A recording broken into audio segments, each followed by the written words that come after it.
America.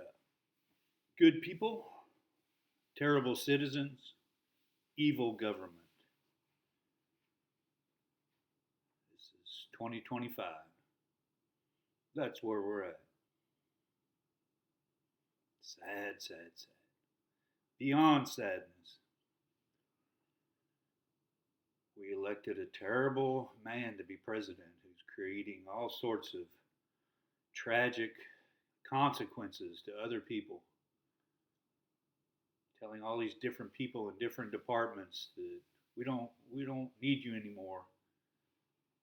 Them, their wives or husbands, their children, cold.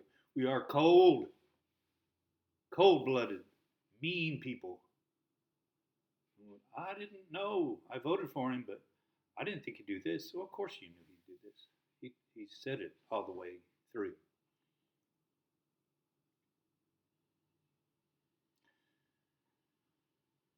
We're trying to ruin this country by electing the worst person possible, who's torching all the goodness here, who is hating on thousands and thousands of good people that are better than him. Because he says they're evil in the FBI or Department of Justice or food agencies, the largest food distributor in the world. Cold, heinous. This will go down in history as one of the worst. This will be one of the worst times in American history because of what we did and what we're doing right now, or what we're not doing, just standing back. The Republicans have a lot to answer for, not just for the president, the Congress, who's just doing this. Okay, whatever. Yeah. Tax cuts for the rich is coming, just like last time. Benefit cuts for the poor and working people are coming. Who's in charge of that? The richest person in the world. What does this have to do with conservatism or Christianity? What does it have to do with Jesus? Nothing. Zero. The opposite. The opposite of love. The opposite of sell all your things and give the money to the poor. No, no, no. That's for losers. Give me more billions of dollars. You shouldn't preach Jesus if you love money. They don't connect. And you shouldn't act like they do. Well, I'll forgive that because I like this. A lot of people didn't want to vote for Kamala Harris because she's a woman. No, we weren't going to vote for a woman. Misogynist. Who's the worst people through history? It's men. The madness of men, and the greed, and the avarice, and the violence. No, we don't want a woman. Don't want a woman of color. Don't want a woman of color. Racism, which helped found this country. Black children could not swim in the pool in this town in the 60s. I was alive. I was a kid. Oh, racism is still here, all over. What a hateful heart that is.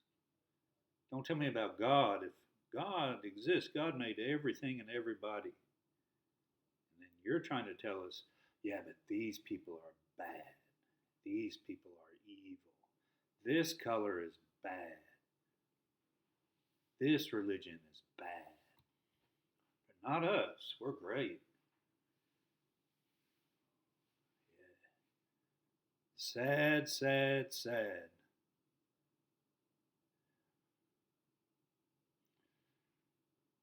If you want to be a good American, why don't you read a little bit about our history? Here's a good book. It's kind of thick. It's a good read. This is before America. This is the 1500s and the 1600s. Basically, like this book. This is a good book. Another one. They were heavy. 1500s, 1600s, the British and French colonies, and all the kings and queens and church and taking of land and murders and massacres, and the Native Americans were the victims, and sometimes they were the victimizers, or they were the criminals. But yeah, eventually they lost all their land, and more massacres were happening. The British and the French upon the Native Americans. That's this land's history. I'm not going to say that's America's history. It's not America's history. That was the British and the French, mainly. And I'm not hating on the British or the French. This is hundreds of years ago. I'm not going to see a British guy go, hey, you're guilty because of what some of your people did hundreds of years ago. I'm not like that, but I taught history. Some of you Republican legislators are like, hey, we can't talk about that. Can't talk about slavery like it was a bad thing. You're just lying. You're just lying about history. You deny history. You lie about history.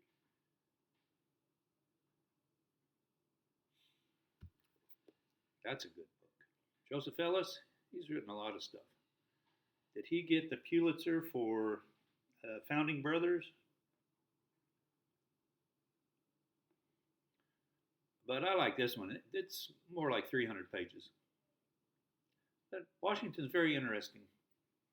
Good guy, noble in many respects, kind of greedy. He liked land. After the French and Indian War, the British gave him 30,000 acres. 30,000 acres. And he liked, one reason he might have wanted to go west is because that's where some of his land was and some other land that he liked.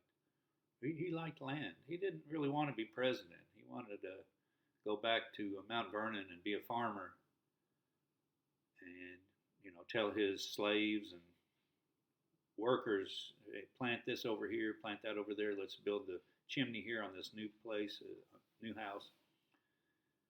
He enjoyed that a lot. He became president because everybody told him, hey, look, this is all going to fall apart. We need only one person we agree on, and that's you. So he served for 2 terms and went home and died not that long afterwards. Remember how he died? He went out riding, I believe. It was cold, it was sleeting. He probably shouldn't have gone, but he wanted to check on some things at Mount Vernon. And he came back and he had pneumonia. And I believe back then what happened with him was they bled him. Oh, he's sick, let's take blood. What? But this is, I don't know, what is that, 1805 or something? 1804, I forget when he died. I like American history. The real stuff. We're ruining America. You put Trump in charge, he doesn't care about anybody. You know that. What's wrong with you people? That's a good book. Pulitzer Prize winner. And it's hard to understand, yeah. For me too. I'm not the smartest guy. The smartest people, I think, are like scientists and doctors. But I know how to read. You know how to read. You can learn a little bit more about this. I think people might like this a little better because it's she writes more entertaining. Some historians might say, oh, that's historical fiction. You can't really know what Adams was thinking. You can know a certain amount. Anyway, that may be my favorite. It's only one by a woman, Catherine Drinker Bowen.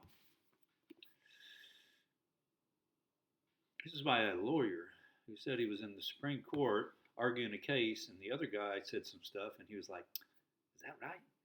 Like he didn't know enough about the Constitution. So he studied, and then he wrote a book. That's kind of cool. That's a good book. McCullough, I forget what he won the Pulitzer for. Uh, John Adams? Oh, twice. Truman and John Adams.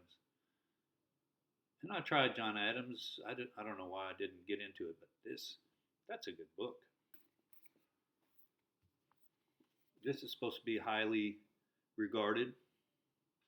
I'm into the Constitution, how it was written, when it was written, what was really. And these originalists, so-called originalists in the Supreme Court, conservatives, most of the founding fathers would say, hey man, this is 250 years ago. Grow up and do your own, don't look at us. And you can't figure out what we were thinking. This is 250 years ago. And when we passed the Constitution, there was slavery everywhere. Original intent. This is a Pulitzer Prize winner by this same guy, Jack Rakove. I think I've read this and read a little of that. Anyway, if you love America, learn a little bit about America. The Constitution, the Founding Fathers talked about self-interest a lot. These are wise people, many slave owners, and many with money, most of them with money. But they were also understanding that they were creating a nation together, which hadn't really been done like this, democratically. No monarchy, no nobility. That's a difference. But self-interest, they understood people are going to want to take advantage of things for themselves. I want more. I want more. So they tried to set up the government to have three separate areas: executive, judicial, and legislative, checks and balances, and all sorts of different ways to just try to keep people from being too self-interested, greedy. The word mammon, avarice, loving money. You elected a president that loves money and property. Super self-interested. And now what's happening with the Supreme Court that said the president can do anything he wants? He's above the law, which is unconstitutional. The Republicans voted for that. And you have a Republican Senate and Congress just sitting back, watching all this terror happen. Republicans have a lot of bad karma that you're creating. America's being destroyed spiritually, morally. Economically, we've been falling down since Reagan's tax cuts for the rich, called trickle down, 1980s. The rich have gotten a lot richer. The working people have stayed here.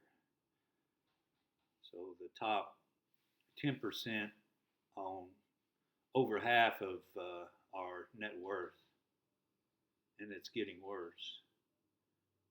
And the richest man in the world is in charge of cutting the programs for the poor. How evil is this? How low can we go, America?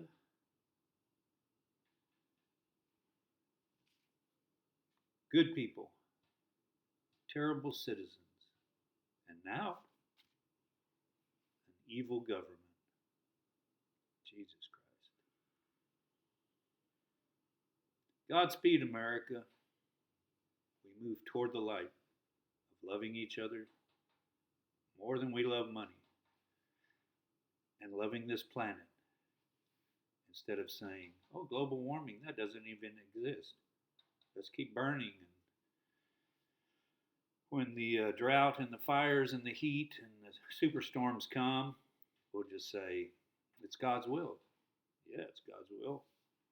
Because we did the wrong thing for the wrong reasons. Yeah. Let's fight for the good. We have to fight for the good.